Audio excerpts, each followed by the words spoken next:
আলাইকুম, হিন্দু ঈদের আদাব।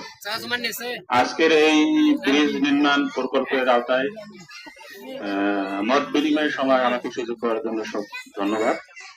আমি প্রথমেই যে বিষয়টি তুলে ধরছি সেটা হলো আমাদের এই গুড়িয়াদহ তথা 1 নম্বর ওয়ার্ড, এই নদীটির জন্য আমরা অনেকভাবে সমস্যার সম্মুখীন হচ্ছি।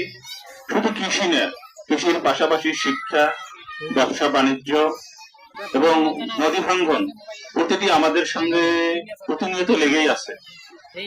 আমি একজন ব্যবসায়ী হিসেবে এতটুকু বলতে পারি যে আমাদের এই এলাকা যেহেতু অর্থকরী ফসলের উপর নির্ভর, সেক্ষেত্রে মালামাল শহরে পৌঁছানো এবং গ্রামগঞ্জ থেকে বাজারঘাটে নেওয়ার জন্য আমাদের রাস্তাঘাটের যে পরিস্থিতি, তাতে আমাদের ব্যয়বহুল অনেক বেড়ে যায়। যেমন আমি আর এখানে যে বাজারটি আছে রাজপুর বাজার, এখান থেকে আমরা মালামাল হারাগাছ, লালমনিরহাট, সৈয়দপুর বিভিন্ন জায়গায় আমরা মাল পৌঁছাই থেকে আমি পাঠাই। সেক্ষেত্রে আমাকে অনেক সময় এই যাতায়াতের কারণে বিঘ্ন করতে হয়।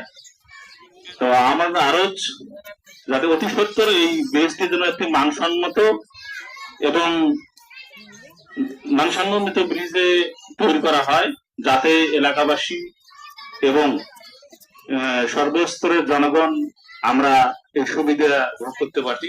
ধন্যবাদ সবাইকে।